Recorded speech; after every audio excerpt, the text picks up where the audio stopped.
Bonjour à tous, ce 26 mars, c'est le cas chypriote qui revient le plus souvent à la une de vos journaux. Un accord a été trouvé, mais désormais, pour la Croix, l'Europe doit tirer les leçons économiques et politiques de cette crise.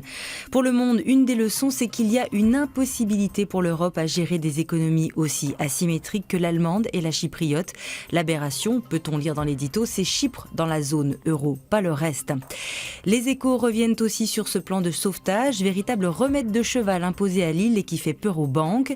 Pour les Chypriotes, rappelle Catherine Chatignou, c'est une longue incertitude qui commence. Sauvée de la faillite, l'île va pourtant s'enfoncer dans la crise et connaître un bouleversement égal à celui causé par l'invasion turque en 1974. Cette crise chypriote sera certainement évoquée au 12e Forum social mondial qui s'ouvre aujourd'hui à Tunis. Tunis qui, 2 ans après la chute de Ben Ali, rêve d'un autre monde, comme le titre en une l'Humanité. Retour en France avec le Figaro qui revient sur la mobilisation des opposants au mariage homosexuel. Pour Yves Tréhard, le bras de fer continue et il signe l'acte de divorce entre une grosse partie de l'opinion et son président de la République. Le Quotidien revient sur un autre bras de fer, celui qui oppose Nicolas Sarkozy au juge Gentil. Hier, l'ancien chef d'État est sorti de son silence, mais dans ce dossier, tout le monde parle beaucoup, voire trop. Et c'est une véritable guerre des nerfs qui s'est installée entre magistrats et proches de l'ancien président. Une guerre qui passe par les mots, avec un salopard, toi-même, digne d'une BD. Libération illustre l'outrance verbale qui sévit entre le gouvernement et ses opposants de droite comme de gauche. Pour Éric de Couty, elle traduit surtout la vacuité des discours de leurs auteurs.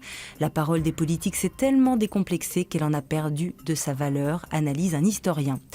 Loin de cette guerre des mots, il y a la réalité de la vie et notamment celle de ces retraités, obligés de travailler au noir pour arrondir leur fin de mois. C'est le dossier du Parisien aujourd'hui en France. C'est une tendance assez lourde depuis le début de la crise. Une étude révèle que les taux de dissimulation sont plus importants parmi les travailleurs de plus de 60 ans. Heureusement, face à ces nouvelles, il y a une soirée de rêve qui s'annonce. Encore faut-il aimer le foot. Soirée annoncée par l'équipe au sujet du match France-Espagne. Les Bleus jouent une chance de qualification directe pour la Coupe du Monde au Brésil en 2014. Pour le Parisien, c'est le moment de vérité et un défi immense qui attend les footballeurs français face à des Espagnols champions du monde et double champions d'Europe. Autre défi, et quel défi? Celui de Guy Amalfitano, amputé d'une jambe. Il va parcourir 5500 km en béquille pour récolter des fonds pour la recherche contre le cancer. Allez, courage, bonne journée et à demain.